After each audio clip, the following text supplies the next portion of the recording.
Embedded within the rich literary and religious tradition of the Jewish Tanakh and Christian Old Testament is a crystal of metaphysical thought which captures one of the biggest issues that arises out of the Abrahamic conception of an omnipotent, omniscient, and omnibenevolent God, the problem of evil.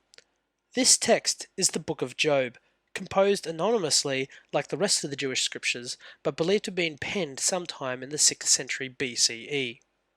The problem of evil, which this text addresses, is that if God exists and is all knowing, all powerful, and just, then how do we explain the presence of evil in the world, namely, bad things happening to good people? The acknowledgement of this question within the earliest of Abrahamic literature shows how sensitive the early Hebrews were to the philosophical and theological issues raised by their conception of God. The text begins by introducing the character of Job, a righteous man living without fault who is devoted to God and has lived his life blessed with wealth, children, and good health. The book then cuts away to God surrounded by his heavenly court, another troubling reference to the henotheistic roots of Judaism, which later authors took to refer to angelic beings. God lauds the piety and goodness of Job to a figure called Hasatan, which is the English root for the word Satan, but which literally translates to the accuser in Hebrew. This is the first explicit mention of Satan in the biblical texts, and it is in this context he appears not to hold the infernal role depicted in later works such as Dante's Inferno, but rather as a member of the divine retinue. Satan answers God's praises for Job by suggesting that Job is not really pious, but in fact only worships God because he has benefited from good fortune, and that if this was removed, that he would soon come to curse God. To test this thesis, God permits Satan to take away everything that Job has, but does not permit him to be killed.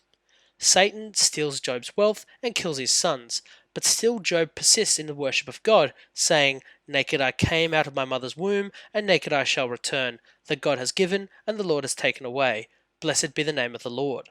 However, Satan is unsatisfied with this test and tells God that if only he is allowed to take away Job's good health, that he will soon break and curse God, spurning good faith.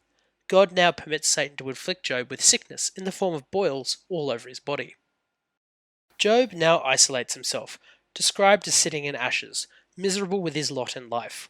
For the first time in the text, his wife appears and berates him as a wretch for merely accepting his lot and exhorts him to curse God and die. However, Job retorts, "Shall we receive good from God and shall we not receive evil?"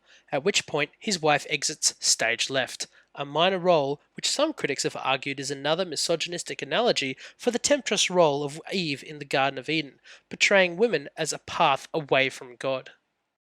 Three friends now come to find Job in his self-imposed exile and try to comfort him. For some time they sit in silence with him, merely sympathizing with his plight, but then, one after another, they exhort Job to repent his sins and to regain his rightful place in the eyes of God. This reflects the common belief at the time that, if God was all-powerful and just, that suffering would have to be a form of divine justice inflicted on those who sinned. However, Job rejects his friends, calling them miserable comforters, and restates his innocence, whilst at the same time proclaiming his faith in God. However, even whilst restating his faith, he begins to berate God for his unjust treatment and for the other forms of injustice in the world. Finally, Job demands that God answer for this perceived injustice. At this point, God does appear on the scene in the form of a mighty whirlwind. However, God doesn't answer the claims of Job or even attempt to defend the justice of the divine. Rather, God instead contrasts the infinite magnitude of difference between the Godhead and Job.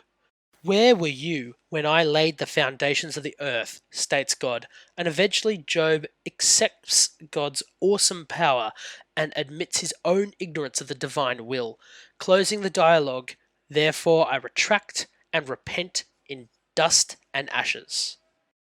At this point, some scholars think that a later writer appended a happy ending to the story of Job, because having realized his complete inferiority to God whilst maintaining his true faith despite his hardship, Job is rewarded with a new wife, children, and wealth, whilst his friends who doubted him are made to beg him to intercede on their behalf with God to make sacrifices for doubting Job's innocence. Regardless of the potential modification of the original text, the Book of Job takes seriously the nature of God and the problem of evil. This story can be thought of as the first theodicy, an argument which accounts for evil whilst allowing for an all powerful, benevolent God. The Book of Job posits humans in a position of ignorance and humbleness in comparison to a God who transcends human understanding.